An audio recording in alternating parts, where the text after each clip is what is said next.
వృషభ రాశి వారికి ఆదాయం 2, వ్యయం 8. తక్కువ ఆదాయం కలిగిన రాశులలో వృషభ రాశి మరొకటని చెప్పి గుర్తుపెట్టుకోగలగాలి. అంటే 8 రూపాయలు మనం ఖర్చు పెట్టబోతున్నామంటే మన నికర ఆదాయం 2 రూపాయలు, 6 రూపాయలు ఖర్చు సిద్ధంగా ఉంది అనగా మనం చేస్తున్న వృత్తులలో, ఉద్యోగాల్లో, వ్యాపారాలలో సమయాన్ని వృధా చేసుకోవద్దు. ఖర్చులు అధికంగా ఉన్నాయి కనుక సమయము మీ యొక్క జీవన విధానంలో అనేక మార్పులు చేసుకోవాలని చెప్పి మనకు జ్యోతిష్యం సూచిస్తుంది.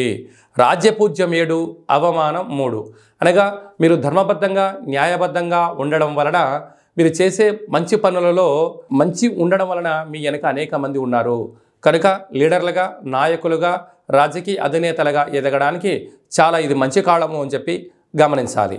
అలాగనే కృతికా నక్షత్ర జాతకులకు ఏప్రిల్ నుండి డిసెంబర్ వరకు మనోవేదన, అనారోగ్యం, ఆహారానికి సంబంధించినటువంటి మోకాళ్ళు, అరికాలలో మంటలు వచ్చేటువంటి అవకాశాలు ఉన్నాయి కనుక ఆరోగ్యం, ఏదైనా చిన్న చిన్న సమస్యలు ఉన్నప్పుడు త్వరితగతినే వాటిని వైద్యం చేయించుకునే పరిస్థితి చూసుకోండి.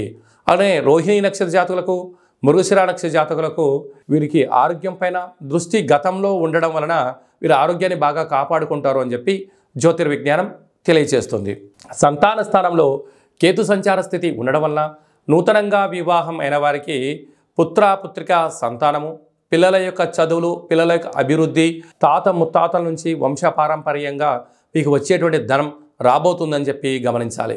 రాజ్యస్థానంలో శనేశ్వర స్వామివారు స్వక్షత్రకారకంగా అవ్వడం వలన వృత్తులలో, ఉద్యోగాల్లో, వ్యాపారాల్లో, రాజకీయాలలో కొద్దిపాటి మార్పులు, స్థల మార్పు, గృహ మార్పు, ఉద్యోగ మార్పు కనపడుతుంది కనుక ఉండబడిన చోట ఎలాంటి పరిస్థితి ఉంటుంది, వెళ్ళబోయే చోట ఎలా ఉంటుందని చెప్పి మీరు రెండింటిని చూసుకొని మంచి అనిపించినప్పుడు మాత్రమే మారండి. లేకపోతే ఇందులోనే మీ అభివృద్ధి కోసం ప్రయత్నం చేయండి. లాభస్థానంలో రాహు, ఇది అద్భుతమైన యోగము. వృషభ రాశి వారికి పట్టిందల్లా బంగారం అయ్యే పరిస్థితి ఉంటుంది.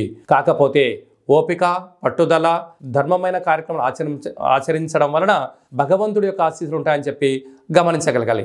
వ్యయంలో దేవగురు బృహస్పతి సంచారము చేయడం వలన ఆధ్యాత్మికమైన తీర్థయాత్రలు, సేవా రంగాలు, పూజలలో పాల్గొనడం వలన శత్రువులు తగ్గిపోయి ధనం ఆదాయం రెట్టింపు అవుతూ ఉన్నత స్థితికి ఉండడానికి చాలా అవకాశాలు ఉన్నాయి. అలాగనే 26/4/2023 మనకు దేవగురు బృహస్పతి వృషభ రాశిలోకే రావడం వలన నర్మదా నది పుష్కర సందర్భంగా ఉండడం వలన చిన్న చిన్న విషయాలలో ఆందోళన చెందడం, ప్రతి వారు మీకు సలహాలు ఇచ్చేవారే కనపడుతూ ఉంటారు. కాబట్టి అది మంచిదైతే స్వీకరించండి, చెడైతే మౌనంగా ఉంటూ వినండి, విమర్శించొద్దు.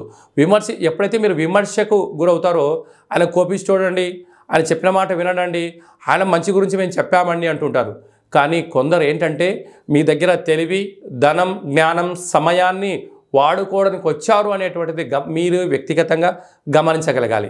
అలాగనే హోటల్ వ్యాపారాలు, చేతి వృత్తుల వాళ్ళు, వ్యవసాయ సోదరీమణులు, గృహ భవన నిర్మాణ కార్యక్రమాన్ని చేసేటువంటి వారందరికీ కూడా కొన్ని జాగ్రత్తలు, ధర్మబద్ధంగా ఉండడం వలన మీ జీవితంలో అద్భుతమైన పేరు ప్రతిష్టలు మీ సొంతం కాబోతున్నాయని చెప్పి గమనించాలి.